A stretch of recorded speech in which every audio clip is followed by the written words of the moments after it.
Hey guys, this is Courtney from Willows Bloom, and today I'm going to talk to you about what is going on in the astrology for September. And I'm super excited to chat with you guys about this and go over it for all of the signs. It's probably going to take me a second. It's my first video doing this for all of the signs for the whole month.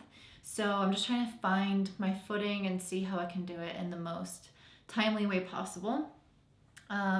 Okay, so before I get started, I just wanted to let you guys know I'm not going to really be talking about the moons this month because I will still come out with my new and full moon videos for all the signs. So I'm going to go over that in explicit detail. Explicit? Is that the right word? I feel like that's not the right word. I'm going to go over it in detail in the other videos, so let's not harp on it here.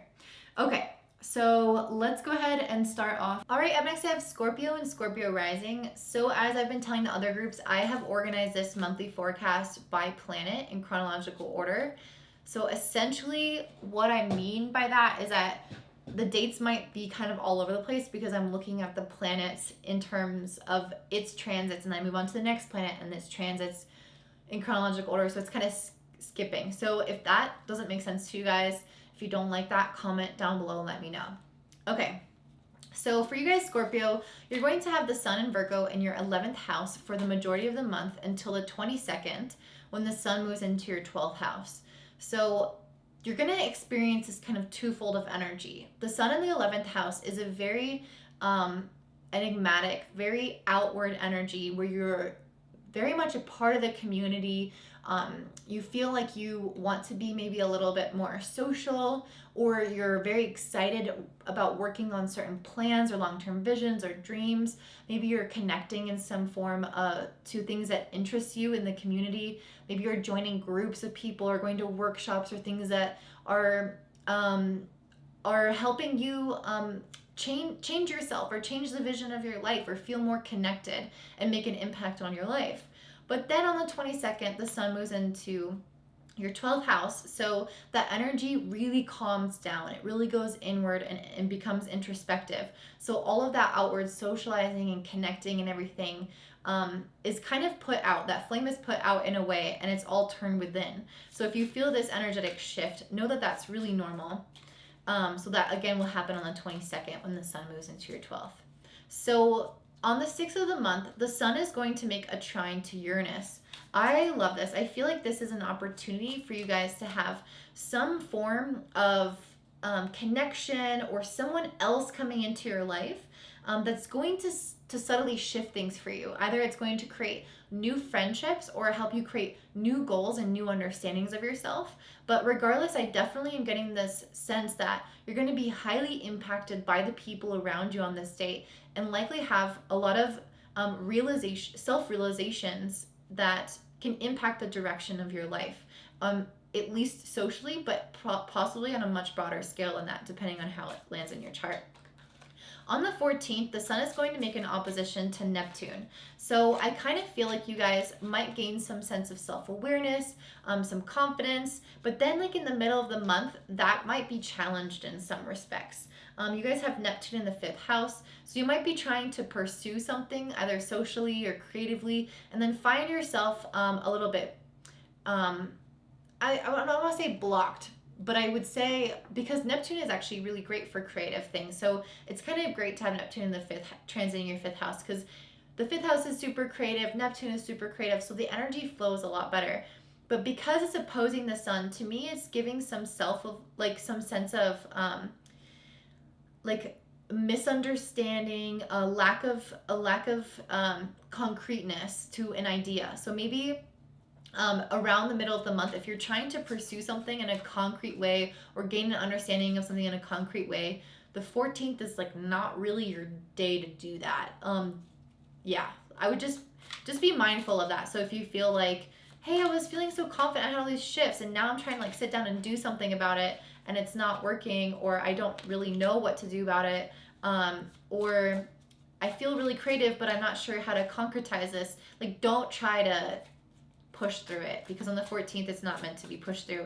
You're just meant to be creative and imaginative and like leave it at that, not try to make something out of it.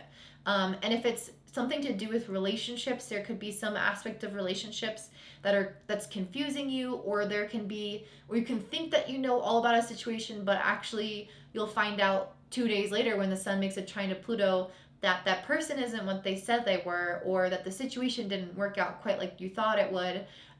Because on the 16th, the sun makes a trine to Pluto in the 3rd house of communication. This could come through some sense of either internal realization or communication with that person or even another person, where you start to demystify the situation, either regarding that friendship or that creative project or your children, some area of life like that.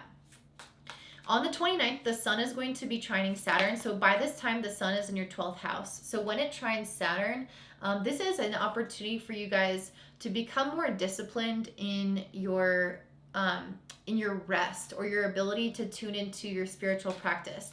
There is some level of commitment when the sun trines Saturn that we're being called to as a soul or as a society, to commit to some area of our life. And for you, this is an area of rest and rejuvenation and emotional processing. So if you haven't had enough time alone, or at home, specifically at home, because Saturn is in your 4th house of home, this is your time to do that. This is your time to turn inward, to spend a lot more time, I guess, like either self-reflecting or at least just resting. This idea of rest is going to be important for you at that time. So if you haven't been doing that, you're going to feel things start to catch up with you, and you're being asked to do that essentially towards the end of the month on the 29th. Okay, let's talk a little bit about Mercury. So Mercury is our planet of thinking and communication, and it's going to be in the same sign in Libra until November 5th. So that is going to be in your 12th house. Interesting. I just pulled a card for you that says vitality and trust. So to me, when the sun moves into your 12th on the 22nd, 12th house, the vitality can often be lowered, and that's one of the reasons we're being, like, astrologers will tell you to rest, to reflect, to use the internal slowing down, and ride that wave naturally and not try to push yourself out to the world. So towards the end of the month, you might feel some of your energy turn inwards, and even like in terms of your mindset, your energy might be like, your mind might be turned inwards throughout the entire month, because Mercury is in your 12th house of introspection, of rest. And sometimes it's interesting to have Mercury here, because you will, even though you have your sun in the 11th house, so you might be actually out in the world and quite social, it's like your mind's eye is turned inward on yourself, and it can create sometimes this feeling of like not really knowing where you're going. Like the sun means that you are still making progress forward, like you're still doing stuff out in the world, but it's almost like your mind hasn't quite caught up, or your mind hasn't quite it hasn't grasped something. It doesn't quite know exactly the next steps or exactly where all this is leading. It can create this feeling of indecisiveness, not knowing, especially Mercury being in Libra, which is already a very indecisive sign. And I think that's why I pulled this Justice card, which is the card for Libra. You guys might be feeling like for most of this month, you're in this state of kind of like haze or fog, where you're like, I thought I was making progress and I feel good at the beginning of the month, like physically and out in the world doing stuff. But then at the end of the day, like, where is all this going? What am I doing? Kind of like this feeling of being a little off kilter. I think that's the balance card is telling you to find your balance internally through rest, and through having realistic expectations about what this time is about for you. It's the Hierophant card is highly associated with spirituality and going within to determine your own truth. And I also pulled the card Trust, which to me is about trusting this process that's unfolding, trusting the not knowing. Having Mercury in the 12th house is requiring you to have a lot more trust in the divine, that the divine has your back and knows where it's pushing you right now. So instead of trying to force things, instead of trying to control things or fully grasp and understand things, can you just trust the process? Can you just trust that you're meant to go within right now? Not completely, like, again, take into account what I said about the sun, but can you trust that your mind, at least, is not supposed to be grasping all the next steps or where all this is going or what all of this means? You're not supposed to know those things right now. So don't force it, just let it flow. And this snake card on the snake on this card really caught my attention. And it's also, it says Taurus. I'm sensing that there can be some physical transformation as well. So especially when the sun moves into your first house, or even Venus is going to be in your first house on the 10th of the month. This to me is indicating some kind of like physical transformation that you might feel like you go through. You guys might feel like you're more attractive, more like I want to say like juicy, like looking at this. And it's also Taurus, which is ruled by Venus, and the snake is indicating some kind of like awakening. And because it's going to be in your first house, at the 10th, Venus will be in your first house from the 10th onward. I am definitely feeling like you're going to be much more like in your like sexual power. That's what I feel like, because Scorpios, you naturally have some kind of magnetic sexual energy that other signs don't quite have. You have this this air about you, this mystery, and this privateness that is often a power. It's a tool that you can use. And so I feel like that's going to be something that you're going to be tapping into a little bit more, is that kind of like Kundalini attractiveness, sexual energy. If it's not just like physically being more attractive, which oftentimes Venus does, or makes us feel like, at least, or attracts other people to us, it's like energetically you're more attractive on the 10th. So just be careful about what you are attracting. Just be careful about your mindset and the thoughts that you're thinking from the 10th onward, because you don't want to, attract negative situations by assuming the worst, essentially. So on the 4th, Mercury is going to make a trine to Saturn, which is in your 4th house. So you guys might be processing some more like emotional situations regarding home and family. Or it could be you having a little bit more of like tasks or responsibility around the home. You guys could be gaining insight into how your family has kind of impacted you, and then be able to utilize this to further develop yourself or further understand yourself, especially on the 20th when Mercury trines Jupiter. This can become any kind of like, this can essentially be like an opportunity that can arise out of the self-work that you were doing around the 4th. On the 22nd, Mercury is going to square Pluto. So this to me can definitely come in terms of communication issues, where people could be like not really as understanding with you as normal. And I think because Mercury's in the 12th house, you could feel much more sensitive.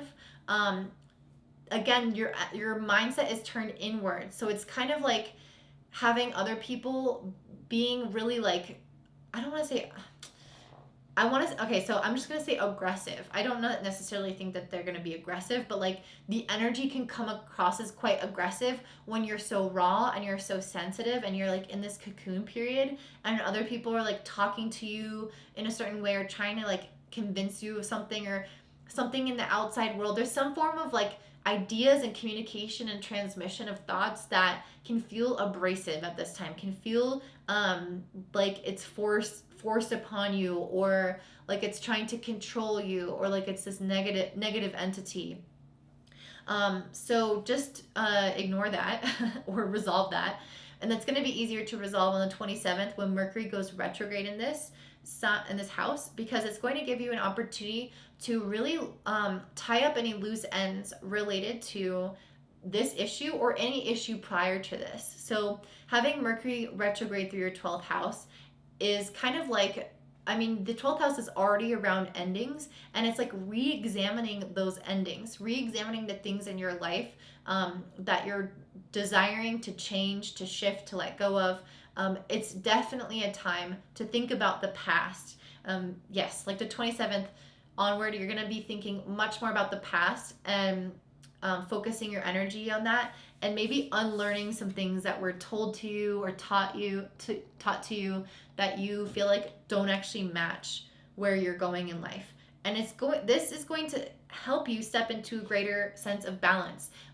Mercury in Libra is about balance, and it's really difficult because sometimes you're able to weigh so many options equally that it makes it very hard to decide things, to move forward, because you're able to see so many perspectives, so many different facts. It becomes overwhelming. It's like analysis paralysis by having an intoxication of information coming at you.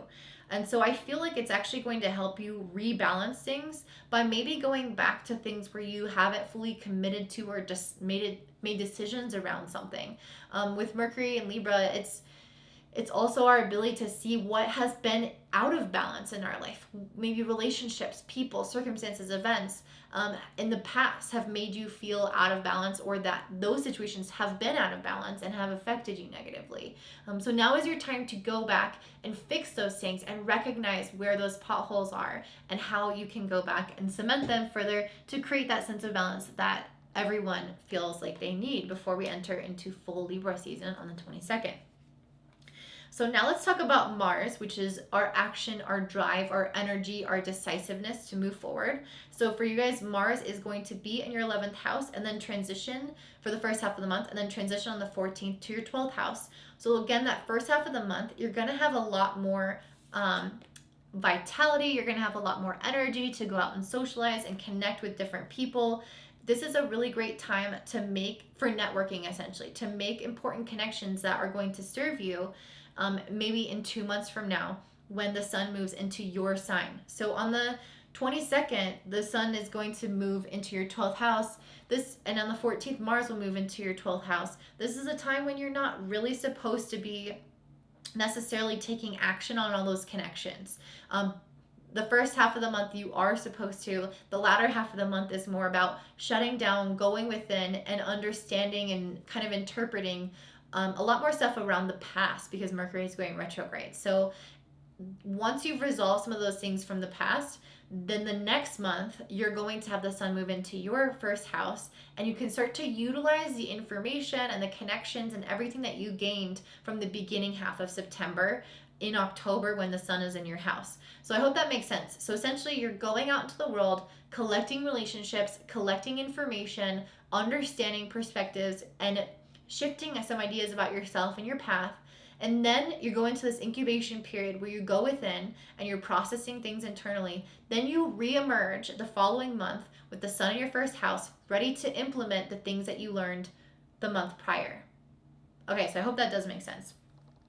So Mars being in Virgo the first half of the month is a very social energy, but Mars on the very first is opposite Neptune on the very 1st of September. So you might actually feel like, even though you want to go out and socialize, there can be some sense of feeling like your needs, not your needs aren't met, but like when I think of Mars opposite Neptune, I feel like it's wanting to make progress, but then Mars kind of like diffuses our energy a little bit. So you might, on one hand, want to be like quite social and out there engaging in the world, and on the other hand, you might actually feel like, well, I kind of just want to sit here and do art, or I kind of just want to do my thing and the things that I enjoy with people that I'm already close with, and not really put myself out there. So on the very first of the month you might feel that, but then on the 6th, Mars is going to make a trine to Pluto, and I think this is going to step up your activity, because Pluto's in the 3rd house, which is already a very communicative and active house,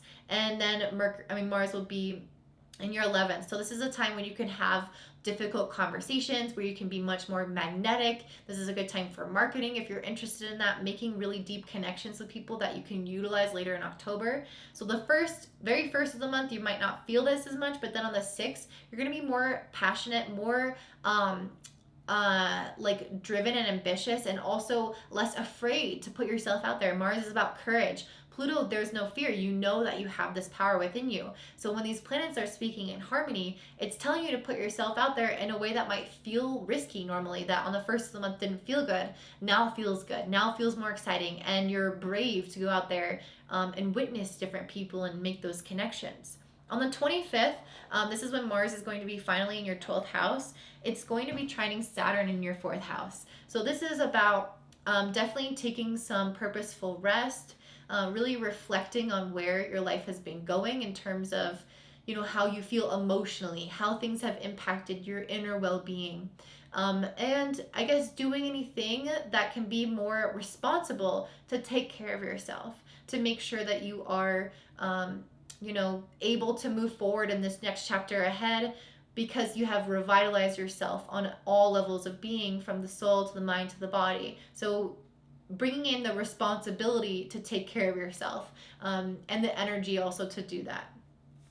Lastly, let's talk about relationships. So we have Venus in Libra, which is always beautiful to have Venus in its home sign in Libra. It will be in your 12th house until the 10th, when it moves into your first house. So at first, relationships might feel like they're stagnating, or like you might feel a little bit out of touch with relationships, or a little bit more isolated. Like you may have a desire to be a little bit separate, or you might have less information or engagement coming in through relationships. Some sense of disconnection can happen when Venus transits the 12th house. And on those, when it's transiting the 12th house, on the 5th, it's going to make a square to Pluto in your 3rd house. This can bring up some kind of communication issues in regards to relationships, where you feel like you need to make you need to have a difficult conversation with somebody, or somebody doesn't understand you. There's like some tension there, some respect, where you feel like, oh, I need to change something about this relationship. Something here isn't working. If it's related to money, it could be that you're not really able to fully see, like, actually, sorry, if it's related to money, I feel like you're gonna be presented maybe with like difficult ideas or concepts, or understanding around your spending habits. It could be either difficult to hear, or there could be difficult situations that comes up that feels like it's like blocking money, and specifically like from your mindset, or the way that you speak about money, or even actions that you're taking around like budgeting and those little daily kind of tasks. So relationships or money are a little bit challenged on the 5th, but then the next day Venus is going to make a trine to Jupiter, and I feel like it will have a positive resolution. So whatever that means in terms of outcome, I don't know. The feeling is that you're going to learn from this, you're going to grow from this opportunity, from this challenge, and you're going to come out a little bit wiser and a little bit happier. So if it was difficulty in relationship, that conversation can be smoothed over. You can feel a lot better. Or if you just have a breakup, then I think you're going to be feeling a lot, like a sense of relief, like, oh, I have a lot of opportunities now. The doors are opening for me now. I don't feel as restricted. I don't feel as controlled. So whatever it is, like the next day is some kind of positive resolution of the previous issue regarding love or money. On the 17th, Venus is going to be moving into your first house on the 10th. So on the 17th is when it's already in the first house. It's going to make a square to Jupiter in your 4th house. This can bring about this feeling of like not being supported enough within your family atmosphere, your home life. There could be some more challenges that kind of crop up around your home or your family. It could make money feel a little bit more scarce. It can make certain challenges kind of present themselves in your life where you don't feel as supported as you would like to be.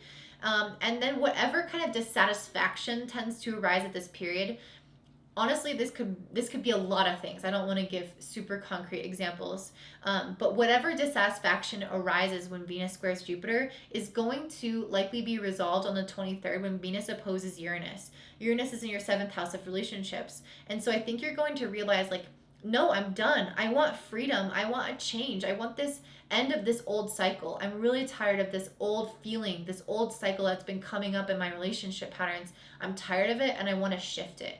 And so on the 23rd, you're going to make that shift. It could feel volatile. It could feel like a break. It could feel like this massive change, but it's going to feel liberating. It's going to feel freer. You're going to feel lighter at the end of the day, even though it does involve some kind of radical, possibly disturbing or upsetting shift. Ultimately, it's also very freeing. So it's kind of like a mixture of energy. Then you're going to be so much happier that you made this shift, because on the 29th, Venus is going to trine Neptune, and on the 30th, Venus is going to square Jupiter. You're going to attract a lot more compassionate and social relationships. I think you're going to feel more at ease.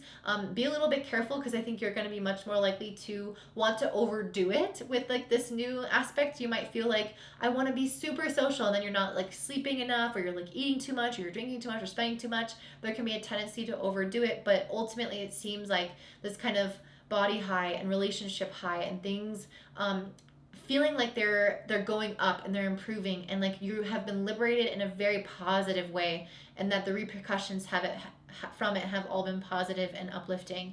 So that is what I'm seeing for you guys, Scorpio and Scorpio rising. If this resonates, please like and comment down below, and I hope you have such a beautiful day. Bye.